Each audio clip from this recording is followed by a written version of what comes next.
வணக்கம் நேயர்களே. பார்த்தேன், ரசித்தேன், படித்தேனுக்கு உங்களை அன்புடன் வரவேற்பது சுதா ஆழ்வான்.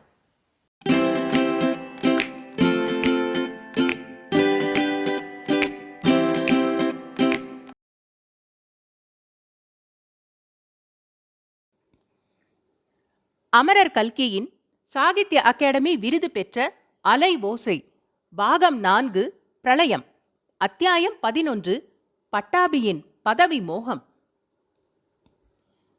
சூர்யாவை பார்த்து ஒரு நிமிஷம் திகைத்து போய் பேசாமல் நின்ற லலிதா மறுநிமிஷம் ஒருவாறு சமாளித்துக் கொண்டு முகத்தில் மலர்ச்சியையும் வருவித்துக் கொண்டாள்.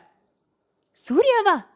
இதென்ன சொல்லாமல் திடீரென்று வந்துவிட்டாய் என்று கேட்டுவிட்டு பட்டாபிராமனை திரும்பி பார்த்து, பார்த்தீர்களா, இந்த மாதிரியெல்லாம் விளையாட வேண்டாம் என்று சொல்லி இருக்கிறேன் அல்லவா? சூர்யாவாக இருந்ததினால் போயிற்று.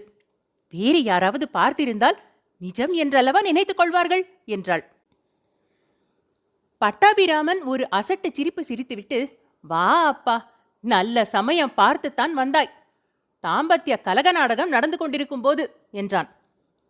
சூர்யாவுக்கு தான் கண்ட காட்சியை உண்மை என்று நம்புவதா, நாடகம் என்று நினைப்பதா என ஒரு கண நேரம் திகைப்பு உண்டாயிற்று. எப்படியாவது இருக்கட்டும் என்று நினைத்து கொண்டு, நாடகத்தை பார்க்க நான் தனியாக வரவில்லை, அம்மாவையும் அழைத்து கொண்டு வந்திருக்கிறேன் என்றான். இதை கேட்டவுடன் பட்டாபிராமன், லலிதா இருவருடைய முகங்களும் சுருங்கின. பட்டாபிராமன் மாடிக்கு போகலாமா என்று அண்ணாந்து பார்த்தான். அங்கே சீதா எதையோ பறிகொடுத்தது போன்ற முகபாவத்துடன் நிற்பதைக் கண்டதும் மேலும் கோபமடைந்து தன்னுடைய ஆபீஸ் அறைக்குள் சென்று படார் என்று கதவை சாத்தினான். லலிதா சூர்யாவை நெருங்கி வந்து, அண்ணா, இவருக்கு என்மேல் நிஜமாக கோபம். நீ கொஞ்சம் அவருடன் நல்ல வார்த்தையாக பேசி சமாதானப்படுத்து என்றாள். அந்த சமயம் சரஸ்வதி அம்மாள் மூட்டை முடிச்சுகளுடனும் ஊறுகாய் ஜாடியுடனும் உள்ளே வரவே, வா அம்மா என்று சொல்லிக்கொண்டு அவளை வரவேற்க போனாள். சூர்யா அண்ணாந்து பார்த்தான். அங்கே ஒரு நிமிஷத்துக்கு முன்னால் நின்று கொண்டிருந்த சீதா அறைக்குள் போய்விட்டதை அறிந்து கொண்டான். பட்டாபிராமனை பார்ப்பதற்கு அவனுடைய ஆபீஸ் அறைக்கு சென்றான். சூர்யா, உன்னிடம் வேஷம் போட எனக்கு விருப்பமில்லை. உன் தங்கை அம்மாதிரி பொய் நடிப்பு நடிக்க வேண்டும் என்கிறாள். அது என்னால் முடியாத காரியம். உண்மையை சொல்லிவிடுகிறேன். நீ உள்ளே நுழைந்து வந்தபோது நான் லலிதாவை கழுத்தை பிடித்து நிஜமாகவே தள்ளிக் கொண்டிருந்தேன். அதற்கு காரணம் உன் அத்தங்கா சீதாதான். அந்த புண்ணியவதியை நீ தயவு பண்ணி இங்கிருந்து அழைத்து கொண்டு போய்விடு. அவள் இந்த வீட்டுக்கு வந்ததிலிருந்து உன் தங்கையின் குணமே மாறிப்போய்விட்டது. அவளுடைய நச்சையும் ஆத்திரத்தையும் ஆங்காரத்தையும் என்னால் பொறுக்கவே முடியவில்லை. தயவு பண்ணி உன் அத்தங்காளை அழைத்து கொண்டு போய் தொலை என்று படபடவென பொழிந்தான் பட்டாபிராமன். ஆகட்டும் சார், உங்கள் இஷ்டப்படியே செய்கிறேன். நீங்களும் லலிதாவும் இந்த நிலைமைக்கு வருவீர்கள் என்று நான் சொப்பனத்தில் கூட நினைக்கவில்லை. இதற்கெல்லாம் காரணம் நான் என்பதை நினைத்தால் வருத்தமாயிருக்கிறது என்றான் சூர்யா. நீ என்ன செய்வாய் சூர்யா? உன் பேரில் என்ன தப்பு? ஸ்திரீகளுடைய சுபாவம் இவ்வளவு மோசமாயிருக்கும் என்று உனக்கு எப்படி தெரியும்? இத்தனை நாளாக கிரகஸ்தாசிரமம் நடத்தும் எனக்கே தெரியவில்லையே. இந்த முட்டாள்தனத்தை கேள். உன் அத்தங்கா சீதாவை இங்கே அழைத்து வர வேண்டாம் என்று நான் எவ்வளவோ முட்டிக்கொண்டேன். இவள் கேட்கவில்லை. பிடிவாதமாக அழைத்து கொண்டு வந்தாள். அத்தங்கா அத்தங்கா என்று பரிந்து பிராணனை விட்டுவிடுகிறவளைப் போல பேசினாள். இப்போது சீதாவை கண்டாலே இவளுக்கு பிடிக்கவில்லை. சீதா 4 பேருடன் நாகரிகமாக பேசுவதையும் பழகுவதையும் கண்டால் இவளுக்கு அசூயையா இருக்கிறது. அப்படியெல்லாம் இவளை இருக்க வேண்டாம் என்று யார் தடுத்தார்கள்? நானும் இந்த ரெச்சர்ட் எலெக்ஷனில் அகப்பட்டு கொண்டு தவிக்கிறேன். வேலை விழி பிதுங்குகிறது. இன்னும் 2 வாரம்தான் பாக்கி இருக்கிறது ஓட்டு போடும் தேதிக்கு. பலமாக வேலை செய்யாவிட்டால் இத்தனை நாள் பட்ட கஷ்டமும் செலவழிந்த பணமும் வீணாக போய்விடும். இந்த நெருக்கடியில் நான் எலெக்ஷன் வேலையை கவனிப்பதா, இந்த பெண் பிள்ளைகளின் சண்டையை தீர்த்து கொண்டிருப்பதா? நல்ல வேளையாக மகராஜன் நீ வந்துவிட்டாய். சீதாவை அழைத்து கொண்டு போய்விடு. நான் நிம்மதியாக என் வேலையை பார்க்கிறேன் என்று பட்டாபிராமன் பேசி நிறுத்திய போது பெரும் மழை பெய்து ஓய்ந்தது போல் இருந்தது. பட்டாபி சார், இந்த எலெக்ஷன் தொல்லையில் நீங்கள் அகப்பட்டுக் கொள்ளாமல் இருந்திருக்கலாம் என்று சூர்யா பேசத் தொடங்குவதற்குள்ளே பட்டாபிராமன் மறுபடியும் குறுக்கிட்டான். நீ இப்படித்தான் சொல்லுவாய் என்று எனக்கு தெரியும். நீ சர்வசங்க பரித்தியாகி, நித்திய பிரம்மச்சாரி. உன்னைப் போலவே எல்லாரும் உலகத்தை வெறுத்துவிட்டு இருக்க முடியுமா? எனக்கு இந்த உலகத்திலே இன்னும் சில காரியங்கள் இருக்கின்றன. எனக்கு சில வாழ்க்கை லட்சியங்கள் இருக்கின்றன. இந்த பட்டணத்தில் கொஞ்சம் பொது ஊழியம் செய்ய வேண்டும், நல்ல பெயர் வாங்க வேண்டும் என்று ஆசை இருக்கிறது. எனக்கு பணம் காசில் பற்று கிடையாது. ஆனால் புகழ் என்பது ஒன்று இருந்து தொலைக்கிறதல்லவா? புகழை விரும்பாமல் யார் இருக்க முடியும்?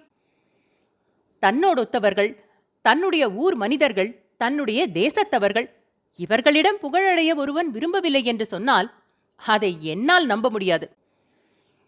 அப்படி சொல்கிறவனை நான் சுத்த ஹம்பக் என்றுதான் சொல்லுவேன். இந்த தேவப்பட்டணத்தில் என் தகப்பனார் எவ்வளவோ செல்வாக்குடன் இருந்தார். அவர் காலம் ஆகிவிட்டது. யானைக்கு பிறந்தது பூனையாயிற்று என்று பெயர் வாங்க எனக்கு இஷ்டமில்லை. 4 பேருக்கு மத்தியில் நானும் ஒரு மனுஷன் என்று பெயர் வாங்காவிட்டால் இந்த வாழ்க்கையினால்தான் என்ன பிரயோஜனம்? மேலும் இந்த ஊர் பார்ட்டி பாலிடிக்ஸ் விஷயமும் உனக்கு தெரியாது. பழைய முனிசிபல் சேர்மன் கள்ள மார்க்கெட்டில் ஏராளமாய் பணம் சேர்த்து இல்லாத அட்டூழியங்கள் எல்லாம் செய்து கொண்டிருக்கிறான். தேவப்பட்டணமே தன்னுடைய சொந்த கோட்டை என்று எண்ணிக்கொண்டிருக்கிறான். அவனை இந்த தடவை தோற்கடித்தால் ஒழிய இந்த ஊரில் காங்கிரஸ் என்ற பெயரையே யாரும் எடுக்க முடியாது. அந்த கிராதகனை எதிர்த்து நின்று தோற்கடிப்பதற்கு என்னை தவிர வேறு யாரும் கிடையாது. இங்கே எல்லாருடைய ஏகோபித்த அபிப்பிராயமும் இதுதான். இதில் தலையிடுவதற்கு உனக்கு உரிமை இல்லை, தகுதியும் இல்லை. எலெக்ஷன் இன்னும் 2 வாரம் இருக்கும் சமயத்தில் நான் பின்வாங்கினால் அதை காட்டிலும் அவமானம் வேறு வேண்டியதில்லை. அப்புறம் நான் வெளியில் தலை காட்டவே முடியாது. பட்டாபிராமன் மூச்சு விடுவதற்காக பேச்சை நிறுத்திய சமயம் பார்த்து சூர்யா சொன்னான், பட்டாபி சார், நான் ஒரு வார்த்தை சொல்லுவதற்குள் நீங்கள் 100 வார்த்தை சொல்லிவிட்டீர்கள். இந்த சமயத்தில் உங்களை பின்வாங்கும்படி நான் சொல்லவில்லை. அதற்கு உரிமையோ தகுதியோ ஒன்றும் எனக்கு கிடையாது என்பதையும் அறிந்திருக்கிறேன். எலெக்ஷனில் இறங்காமல் இருந்திருக்கலாம் என்று மட்டும்தான் சொன்னேன். அதுவும் என்னுடைய அபிப்பிராயமே தவிர உங்களை கட்டாயப்படுத்த உத்தேசமே எனக்கு கிடையாது. இப்போது நீங்கள் தேர்தலுக்கு நின்று இவ்வளவு தூரம் வேலை நடத்திய பிறகு உங்களை பின்வாங்கும்படி சொல்ல எனக்கு என்ன பைத்தியமா பிடித்திருக்கிறது? நான் சொல்ல வந்தது வேறு விஷயம். எலெக்ஷன் வேளையில் சீதா ரொம்ப ஒத்தாசையா இருக்கிறாள் என்று நான் கேள்விப்பட்டேன்.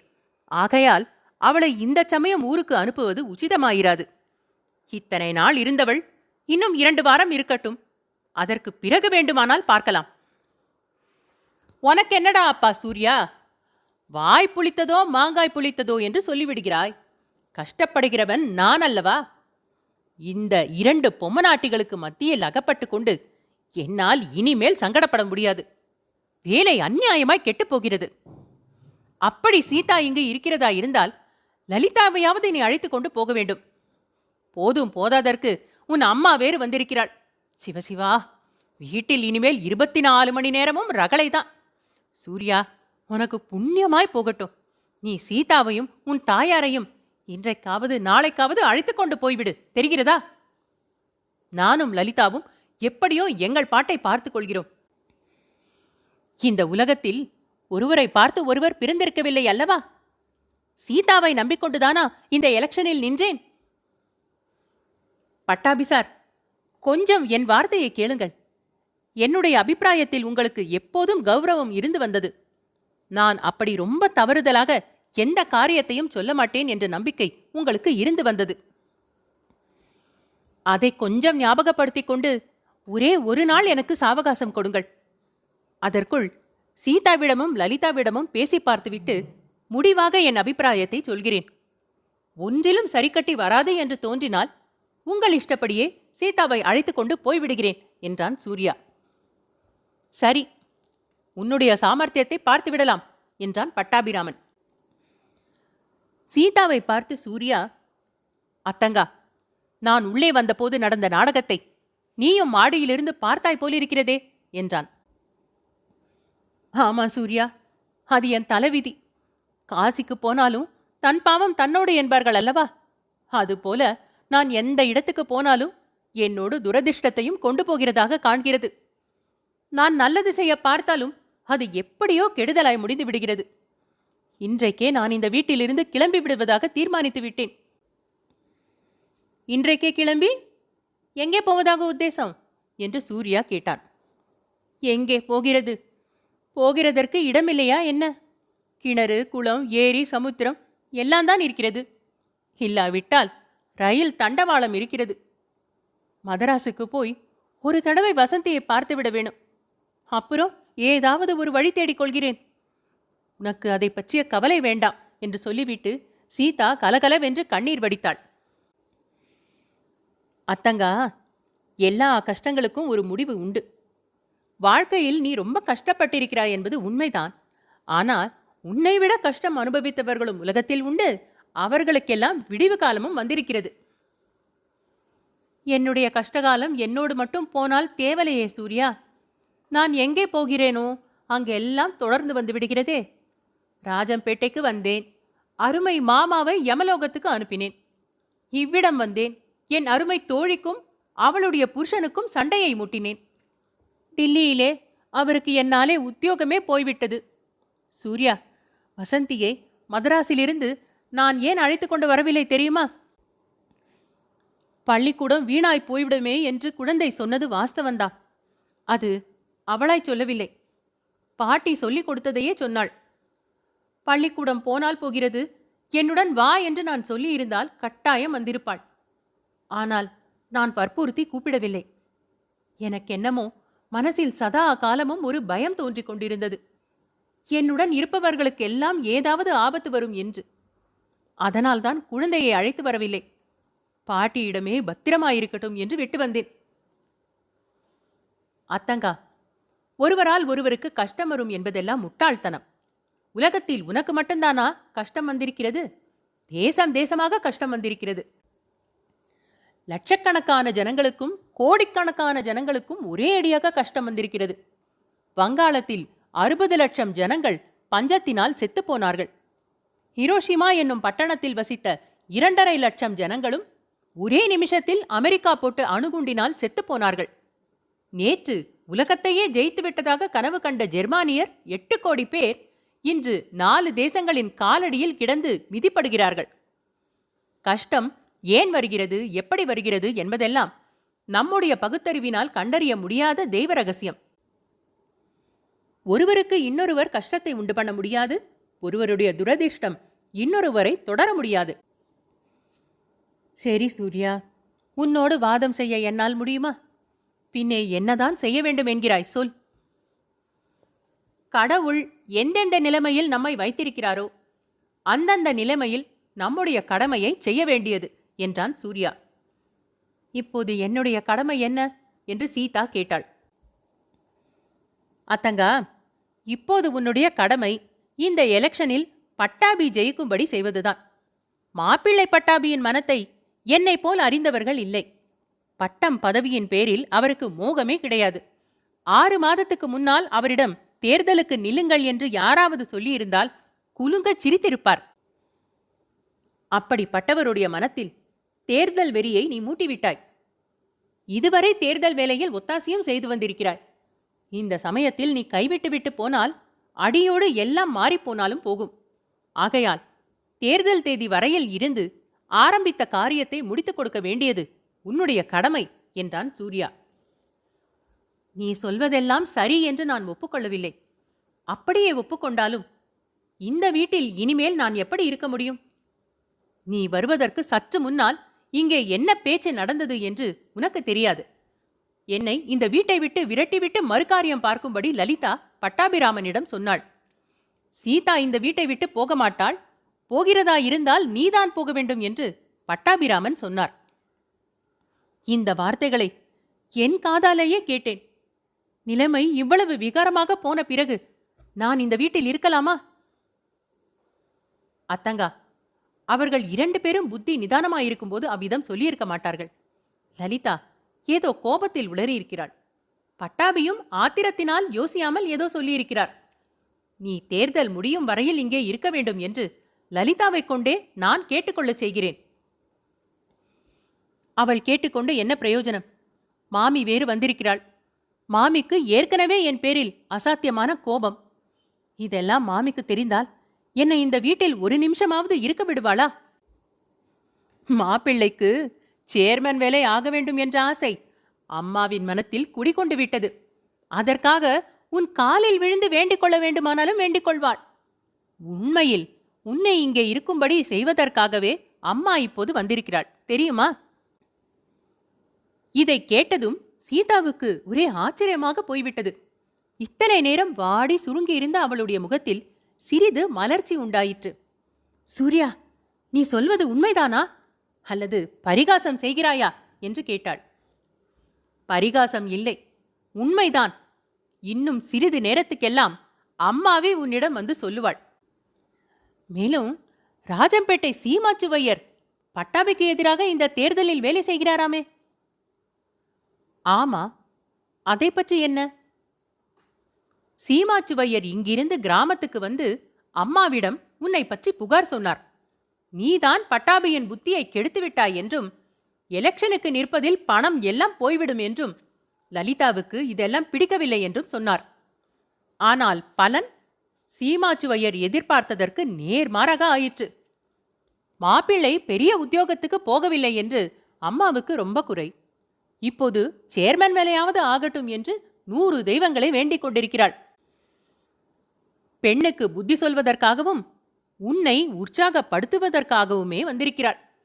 மாப்பிள்ளை எலெக்ஷனுக்கு நின்றது தப்பு என்று நான் சொன்னதற்காக என் பேரில் அம்மாவுக்கு அசாத்தியமான கோபம். இந்த அதிசயத்தை குறித்து சீதா சிறிது நேரம் யோசனை செய்து கொண்டிருந்தாள்.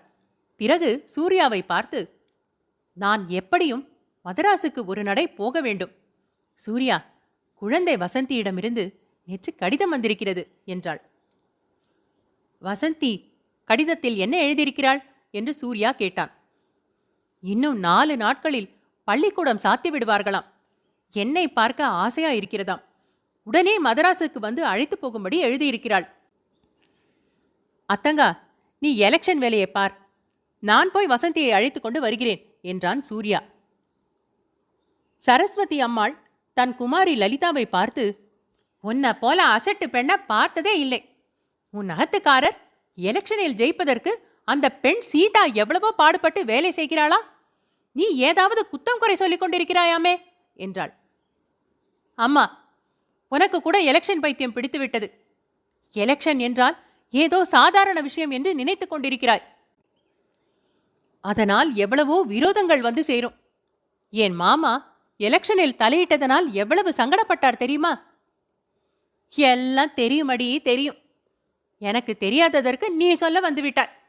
எனக்கு முன்னாலேயே நீ பிறந்து விட்டாயோ? அந்த பிராமணர் வேறு யாருக்காகவோ எலெக்ஷன் வேலை செய்து சங்கடத்தை விலைக்கு வாங்கி கொண்டார்.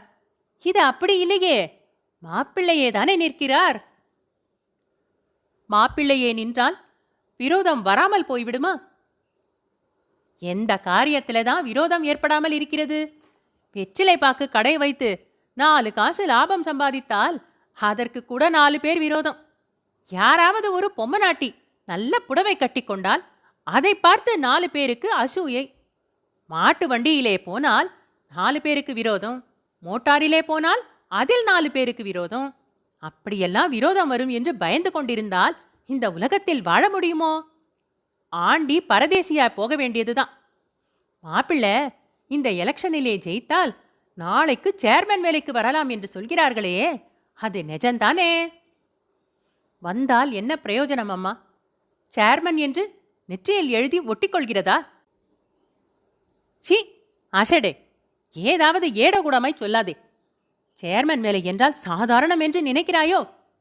என்னுடைய அம்மாவை பெற்ற தாத்தா இதே தேவப்பட்டணத்தில் சேர்மனாயிருந்தார்.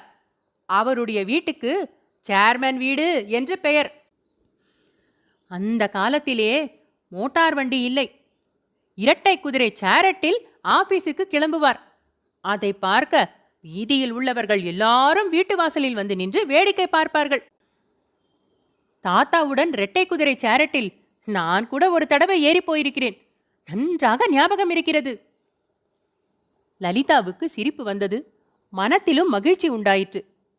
சீதாவை பற்றி கேள்விப்பட்டு அதை பற்றி தன்னிடம் சண்டை பிடிக்கவும் அவளை உடனே வீட்டை விட்டு அனுப்பச் சொல்லவுமே அம்மா புறப்பட்டு வந்திருப்பதாக நினைத்தாள். விஷயம் அதற்கு மாறாயிருக்கவே லலிதாவின் மனத்திலிருந்து ஒரு பாரம் நீங்கியது போல் இருந்தது. அம்மா, முன்னெல்லாம் சேர்மன் வேலைக்கு இருந்த கௌரவம் இப்போது கிடையாது. அப்படியே இருந்தாலும் அதற்காக செலவழிக்கிற பணம் எல்லாம் என்ன ஆகிறது? நம்மிடத்தில் பணம் கொட்டியா கிடக்கிறது? சேர்மன் உத்தியோகத்துக்கு சம்பளம் கிடையாது என்று உனக்கு தெரியுமோ இல்லையோ என்றாள். சம்பளம் இல்லாமல் போனால் என்ன? பட்டிக்காட்டில் இருந்தால் எனக்கு ஒன்றுமே தெரியாது என்று நினைத்து கொண்டு பேசுகிறாயோ? முன்னெல்லாம் சேர்மன் வேலை என்றால் வெறும் கௌரவம்தான். இப்போது கௌரவத்துடன் வருமானமும் உண்டு. இத்தனை நாளும் இந்த ஊரிலே சேர்மன் வேலை பார்த்தவர் 2 லட்சம் ரூபாய் சம்பாதித்திருக்கிறாராம். வியாபாரிகளுக்கு சர்க்கரை பெர்மிட் வாங்கி கொடுத்து 50,000 ரூபாய் சம்பாதித்திருக்கிறாராம்.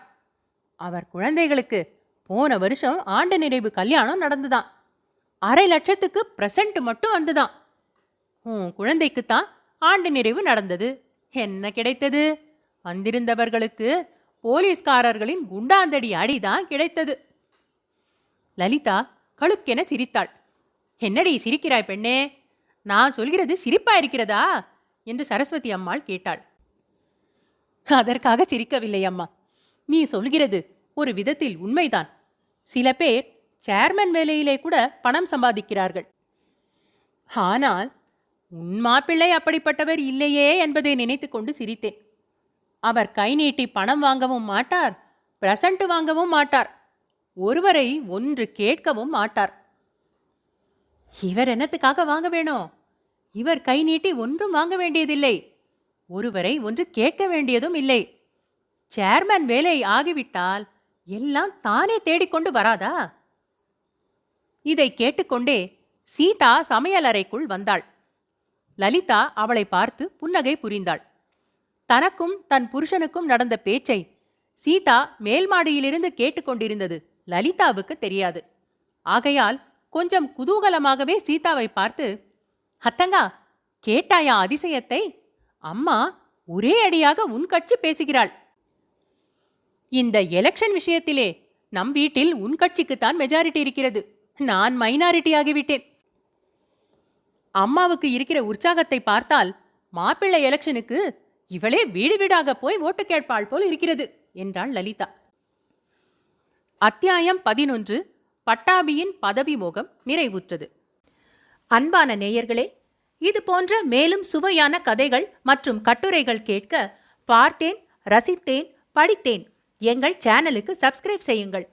பொன்னியின் செல்வன், சிவகாமியின் சபதம், பார்த்திபன் கனவு போன்றவை பிளேலிஸ்டுகளாக வரிசைப்படுத்தப்பட்டிருக்கின்றன. ஏனைய பிற கதைகளையும் நீங்கள் கேட்டு மகிழலாம். தமிழ் கதைகள் கேட்க ஆர்வம் உள்ள உங்கள் குடும்பத்தார் மற்றும் நண்பர்களிடம் பகிருங்கள். மிக்க நன்றி.